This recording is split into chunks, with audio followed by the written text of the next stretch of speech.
பாட்டு பாட நல்ல குரல் வளமுள்ள, சங்கீத ஞானம் தெரிந்த, நகைச்சுவை உணர்வு மிகுந்த, நாட்டியம் தெரிந்த, நாடகக்கலையும் தெரிந்த ஒரு முழுமையான ஒரு கலைஞர் ஆச்சி மனோகர். இன்னைக்கு வர்றவங்கலாம், இன்னைக்கு நிறைய காமெடியன்ஸ் வந்து நடிக்க வருகிற நடிகைகள் அத்தனை பேர் வந்து நயன்தாரா ஆகணும், இல்லாட்டி ஹன்சிகா மோட்வானி ஆகணும்னு தான் வராங்க. அவங்களுக்குலாம் பீரியடு கம்மி. நயன்தாரா பாவம் அவங்க சிவனேன்னு செட்டில் ஆகிட்டாங்க. புரிஞ்சவங்க புரிஞ்சுக்கங்க, புரியாதவங்க புரிஞ்சவங்க கேட்டு தெரிஞ்சு.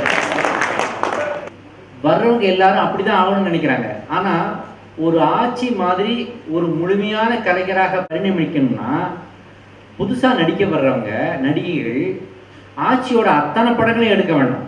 அவங்க 1500 படங்கள் நடிச்சிருக்காங்க. ஒரே ஒரு தில்லானா மோகனாம்பாளை மட்டும் எடுத்து போட்டு அதை மறுபடி பார்த்தால் அவர்கள் எதையெல்லாம் கற்றுக்கொள்ள முடியும் என்றால், டைமிங்னா என்ன, நாட்டிய திறமைனா என்ன, குணச்சித்திர நடிப்பு என்றால் என்ன, தன்னை அழகாக ஒரு கேரக்டர்ல பிரசன்ட் பண்றதுன்னு ஒன்று இருக்கு.